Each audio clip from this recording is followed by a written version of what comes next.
you have seen it, hundreds, maybe thousands of times, passes and failures and whatever. So you know what right looks like. The right candidate, it's hard to explain. And I know you can point it out. If there's 100 candidates, you can see the one person doing it right. But if you were to tell the people listening that are getting into this thing, this crazy A&S deal that that's the ticket to ride the pipeline, here's how you're successful, what would you tell those candidates? Yeah. So number one is come here as physically fit as you possibly can. Like that is the ultimate goal.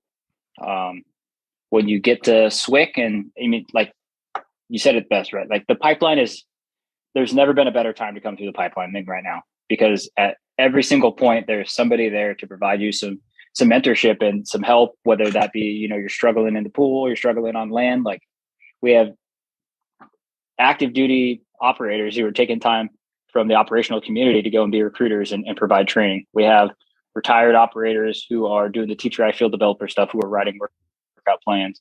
There's information, it's everywhere. Just Google, hey, selection prep workout. You could even the 724, which is the tier 1 asset, like you can go on their website and you can pull the workout that they recommend for you to do the prep for their program. Like all that stuff is readily available. And then when you get to basic training, like no other flights in basic training have coaches coming over and running your workouts every morning. Like so what whatever the workout is, like, yeah, it may not be what you're doing before you came in, but it's sure better than what everybody else is doing. I guarantee that.